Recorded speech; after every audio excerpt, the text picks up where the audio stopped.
mishmash, I think is the correct word you're looking for Yeah. out there in left field at this hour. Cleveland's really good. Cleveland has really become a small market franchise. Ownership does not spend money, which I think is sad, because Cleveland, once upon a time, the Indians, Chief Wahoo, the guy in left field banging on the drum at Municipal Stadium.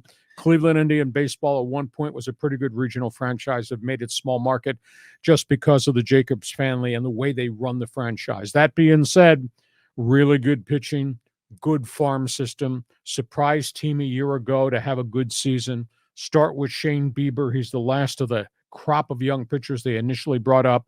You add Cal Quantrill, the ex-Padre, who's developed into a really rock-solid, steady guy, really good player in Jose Ramirez, long ball hitter, surprisingly elected to sign a contract extension and stay rather than threaten free agency and get traded. He's there, and they're surrounded with a lot of young guys, but young is really the byword in Cleveland, but they're the best of the bunch.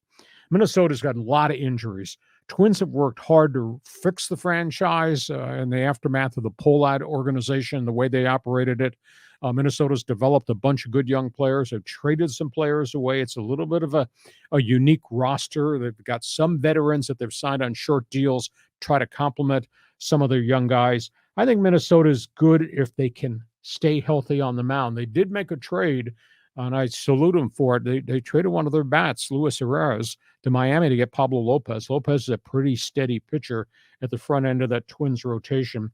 They did wind up getting Carlos Correa, which is kind of a unique set of circumstances, injuries and all. So he circles back, and he had a pretty good season last year. I got the Twins finishing second in that division. White Sox, Tony La Russa's gone. That's got to make things better at the new Comiskey Park. They were really sidetracked last year. They've been building this thing to the point they thought playoff team were right on the brink with all these young kids, and their pitching staff just completely fell apart. They had so many injuries to their rotation. They got most of those guys back healthy. There is no Jose Abreu, the first baseman, and he was a rock-solid cornerstone to everything the White Sox did. He is gone as a free agent. They've made some changes. Health of the pitchers more than anything else, but not having Tony La Russa old school there, I think probably helps the White Sox. Detroit has tried so hard, and it looked like they were on the brink of doing what the White Sox were doing, becoming good, and their pitching staff just got decimated last year. I think all their quality starters were on the DL for different chunks of time, fragmented season.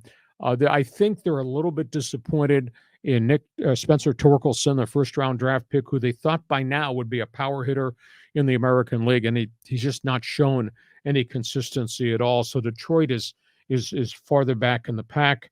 And then we get to Kansas City, and they got a lot of young kids, and they're trying hard. Again, small budget operation. Kansas City loses, builds with kids, had a good 2 or 3 years, and then all of a sudden they had to trade all their guys away because they would not pay all those guys, and they go back into the tank. Zach Greinke is there. He gets the ball on opening day. It's just a really, really young Kansas City team. So, small market minds. That's really the American League Central Division, small market operations, but Cleveland is the best of all those teams. Well, remember those old Three Stooges episodes where they would ask for a volunteer and 2 of the 3 guys would take a step back? Yeah. That's what this division is like. There's only one guy that can potentially be competitive, and that's the Indians. The Guardians. The Guardians. But we still love Chief Wahoo. Yeah. Which, by the way, I like the name change to the Guardians. Yeah, those statues there, the Guardians of Traffic, which I think is cool. It's uniquely Cleveland. But I just remember going back, let's say 5 years ago, when we were all really psyched about the Padres minor league system, the best in baseball, but it was like 1 and 1A, Padres and White Sox. And I thought by now the White Sox would be a dominant team in that division. It hasn't turned out. Will they ever live up to the expectation? Injuries have wrecked a couple of those teams that thought they were right on the brink. Jerry Reinsdorf and the Detroit ownership, after Mike Ilitch passed away, just decided to pour tons of money into the farm system. And that takes time. It takes 3 years or 4 years. And just when it looked like they were ready, both of them lost virtually their entire pitching staff. So it's a big setback. But Cleveland is the team to beat there. On we go.